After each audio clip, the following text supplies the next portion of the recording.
Okay, let's go for a Sicilian Defense. Not in my repertoire, so be gentle, guys, when it comes to the theory. But yeah, I don't think this is.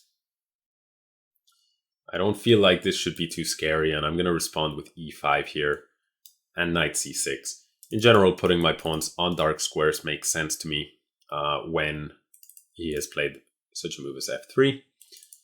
d5, definitely interesting here. Yeah, let's go for d5.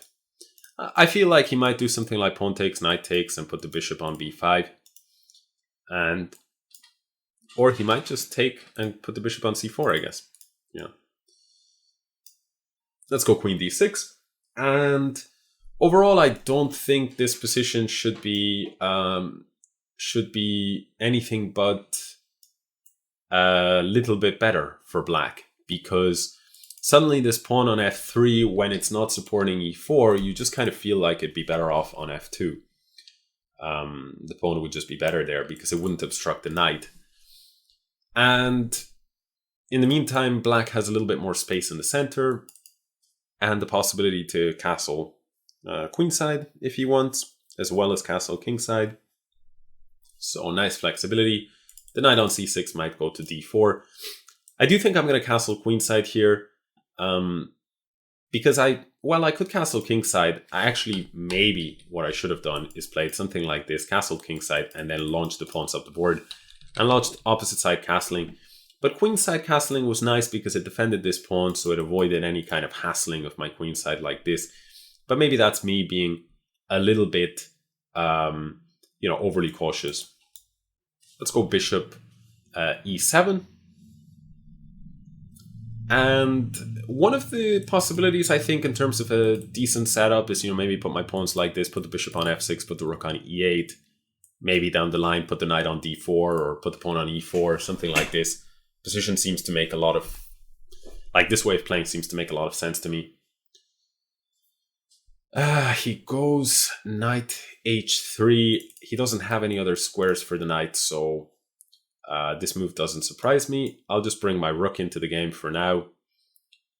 He goes queen e3. Maybe his idea is some knight g5. But if f5, knight g5, queen g6, h4, h6, knight has to go back, so it doesn't seem too scary. On the other hand, do I really want to play f5 when I'm still not threatening bishop f6 because this pawn on c5 would then hang? So what should I do? What to do? Okay, let's go f5 anyway. And okay, now he goes there instead. And now I'll go b6.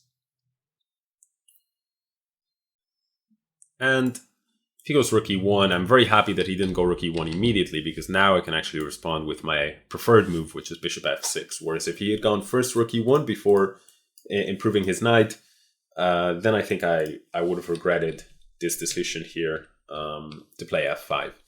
So after rook here, I feel like I probably have to go bishop d6. And my bishop, it's not terrible here, but okay, knight g5 ideas are suddenly available. And the bishop here, yeah, I just don't feel it's as strong as on f6, where it counteracts the influence of this bishop on b2 better. It threatens the possibility of this exchange, which might make his king quite weak in the future. And it also keeps this rook file open in my favor.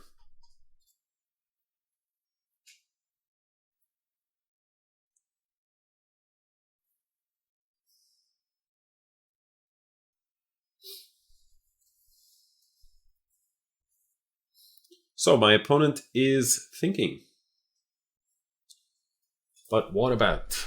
What could he be thinking about?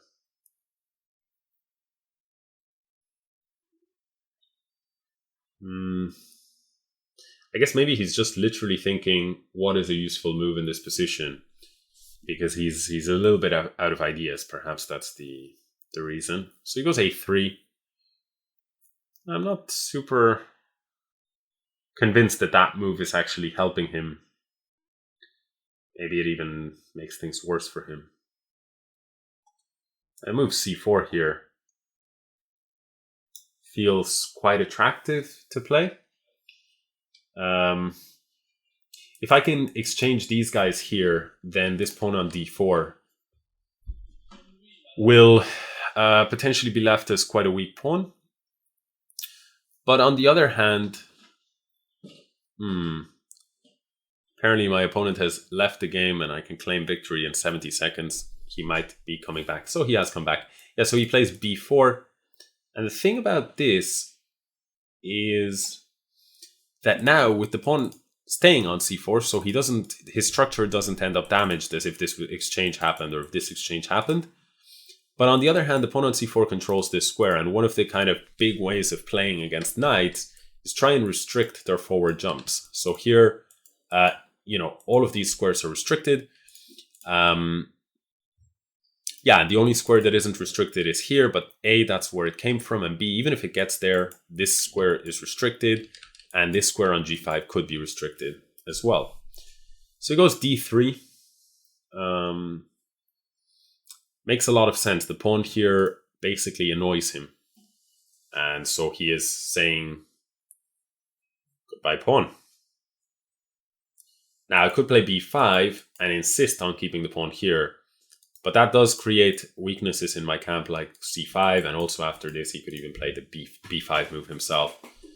So I'm not in love with that possibility. So what can I do? What can I do here? I could just try and play some useful move, or I could try go for something a little bit more aggressive, like a5 here. a5, b5, knight here, a4 though. And then I'm not sure what I've actually accomplished.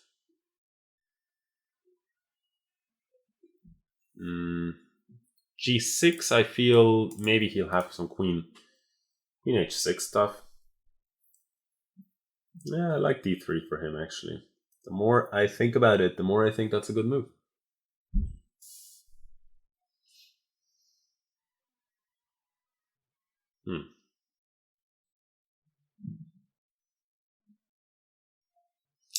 Yeah, I'm struggling to find a especially useful move here in this position.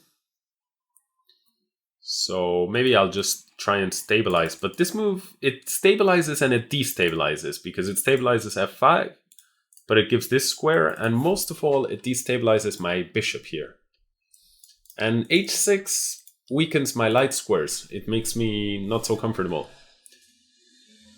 So I want a useful move, but it's very difficult because a move like this just feels not useful. Any rook move doesn't feel useful. It doesn't feel like I accomplish anything. This knight jump here, bishop takes, rook takes. Maybe he could even take everything, take here, and then take here. It's maybe not ideal. a5 is starting to feel like the most useful move in the position, so I'm going to go for it. And I think my reasoning is if the pawns establish themselves on these squares, then if he takes here, I'll go queen takes, and then he's going to have to worry about this potential weakness here. So my next question to ask myself is here, do I go to the natural square a7, which should gain some time by hitting the pawn, or do I go somewhere else for whatever reason? Is some other square more appealing? I'm not seeing any good reason to go anywhere other than here, because from a7 it's really going to be a bad square temporarily. But if I could reroute the knight maybe to d6 and potentially to c4, I see c4 as potentially a really juicy square once this exchange happens. And if he never exchanges here, then I'm probably quite happy as well as black. One thing I have to be careful of is this x-ray and my queen being a bit loose here. So you could go d4 at some point. And the point is that if pawn takes, then I'll lose my queen. So knight here, d4. Maybe it's a little bit annoying. So can I do something else? Like some queen f7 move or something like that. I wish I didn't have to do such a thing. I wish I could go knight here, that I could make it work. And if d4, not be worried about this move for some reason. but I'm not finding a good solution against that move. I think that move is annoying me quite a bit. So because of that,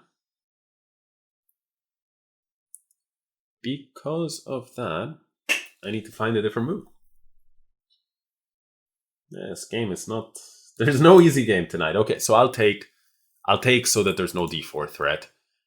Definitely not expecting pawn takes d3. Instead, knight takes d3 makes a lot of sense here. And now I should be able to bring my knight around to that, hopefully, long-term, the juicy c4 square, but just in general, some central square. I mean, even such ideas are not worth ruling out. I think my king is safer than his overall. I have this queen c4 stuff is potentially quite annoying for him. The question of whether I could have played it immediately, I think the issue there is that this pawn does fall. I'm not seeing any good way to deal with that. Whereas here, although he has 1, 2, 3, 4 pieces on that pawn, and I only have 1, 2, 3. Oh, wow, okay. I really didn't think this was possible because of rook takes, bishop takes, queen takes, and then just up a piece. That was my somewhat simplistic thinking. But what can he... I actually just don't see what exactly he has seen, so I'm just going to go ahead and take. Yeah, so he's apparently seen this, but I'm not so convinced by this because I can just take, and then after he takes, it's 2 minor pieces, and it's 2 minor pieces for a pawn. So that's one option, and the other option that I have is just queen c4. Queen c4, and in fact, I even maybe have another option still, which it might be even nicer, knight d6. It's potentially a very, very nice move. The point is, if bishop takes, I have knight c4, and whenever he moves somewhere like here, let's say, then I go knight takes, rook takes, queen takes. He can give this check, but there are no more checks after a while. So knight here. So basically knight here, bishop takes, knight here, queen somewhere like d4, knight takes, f4 is potentially a big problem though. Yeah, that seems to be a big problem. I don't see any solution against that. So that doesn't work. Maybe even f4 immediately also is good enough. So I think I just have to take. Yeah, I have to take. Don't see anything better. But this is the position that, I mean, it wasn't worrying me at all, to be honest with you, because my structure is pretty solid. So I thought, what's the worst that can happen here? But maybe it is somehow a concern, this position. Okay, he's going for that. I'm just going to take. I'm going to go king here, I guess. Threat of king d7. I mean, okay, threat is a bit of an exaggeration, but I just mean to say that I'm bringing my pieces into play. And the only thing I don't want him to do is some c4, like c4 and c5, and break me at the right moment here. That's something that I would be a bit annoyed by. But I feel like I have a really good blockade along the dark squares, and my king is close enough here. He's definitely not going to beat me on this side of the board. Maybe king here or king here is the question, or king here, perhaps. Why not try to advance the king a little bit? Maybe even... I guess the concern for me is if I push too much, can he generate some counterplay like this? But I can go knight here, king here, maybe bishop g5 even, with some nasty bishop c1 stuff. It's a little bit risky, but let's do it. I want that active king against his own threats, and my point is I can actually defend the base of my pawns by capturing here. This is sort of my first first big point. And the problem, my idea against king here is to go bishop here with this idea of bishop here. But maybe I even have something better, like bishop c3. And then if he goes rook here, I go check. He moves his king, and then I take. This feels even better because for now I defend this pawn. And yeah, he goes there. I'm not so worried by this. Well, the question is, do I go here or do I go here? Maybe I should, or even here actually, because now I have this check followed by taking. Yeah, it's actually very interesting. Can I go king c4, rook g8, h6 maybe? Yeah, okay, let's just go here.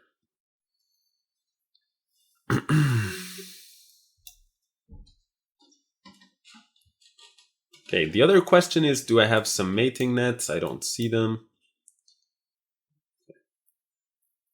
So this is the important motif that I can take here and protect here. And now on the next move, I'll be able to win this pawn on b5. So even if he goes king here, I'll take here and everything is defended. And I think now the position is hopeless for black, for white rather. If I go here, however, it won't be hopeless. c4 would nearly did that, and that would actually have picked up a piece. If it goes king b3 here, I'll have knight c5 picking up the rook. So very important that, again, I don't leave my knight poorly defended here, because c4 check would have been very, very nasty. I wouldn't have been losing, but certainly the position would have been quite bad. Now what I realize is I have to be careful on the time front. I've got a couple of different threats here, and it's not so easy for him to actually come up with a square for his rook. He goes there. And let's push. And let's go knight d2 so that there's no c4.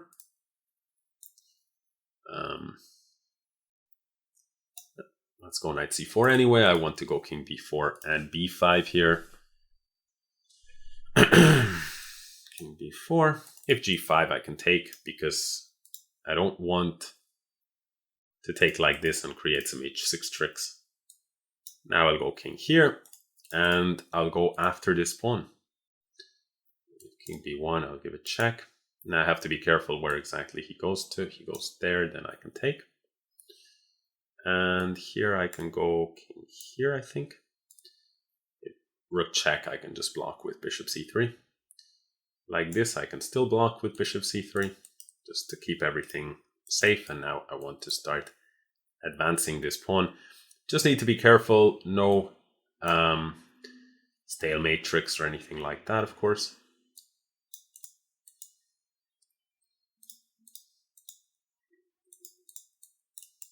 Okay, I'll just make sure, set up a bind there such that I don't care, even if I lose the pawn.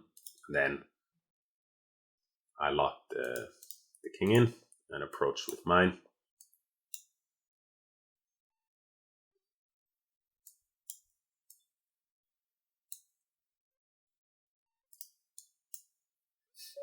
Okay, so we do win this game. Yeah, fun, interesting game. Out of the opening, very creative. And then it reached this position here, which was a total mess. Yeah, just a total mess. And somehow it felt like black was a bit better. But then in this position, I don't feel like I'm too much better. At least there's a lot of work to be done. Some knight stuff here, some knight jumps are quite nasty potentially. But on the other hand, I constantly have this pawn to worry about. But this move, knight takes e5, just felt a bit premature. His idea was that he would force such an endgame as this. But this endgame, I think, is pretty low risk for black. Maybe with best play, it's a draw, I'm not sure. But I think actually it's probably already quite bad for white. If not, you have to do something like c4 quickly and try and create problems like this. I think g4 already As you can see, the evaluation spikes up in black's favor. And here, yeah, rook c6 check or something like that maybe would have worked. But this slow play, the second that black is able to coordinate his minor pieces, already this position you can see is, -2. And yeah, at this point, it's over -2, and that's considered a winning advantage. Yeah, so the question is what to do in this position here. I just wasn't sure at all. And actually, funnily enough, d3 made a lot of sense to me. The engine in the beginning didn't like it, but at higher depth, it starts to consider d3 the best move. And I felt, as I said, I felt like I was doing quite well here, but I really didn't know what to do. I'm happy enough that a5 is considered one of the reasonable options. And here, yeah, somehow the position after my plan c takes d3, apparently I go wrong. Apparently rook takes d3 would have been quite strong. And I guess the point is that if I go knight c8, he might take, and now play bishop takes e5. And if on the other hand I play rook takes d3, knight takes d3, then I guess the point is that this pawn is a bit more vulnerable, or no, the point is in fact entirely different. The queen takes d3, and what's the point here after knight here? He wants bishop takes e5, and now f4 is a serious threat with the queen on d3. So very subtle points there, very difficult to pick them up in a rapid tournament, in a rapid game, but yeah.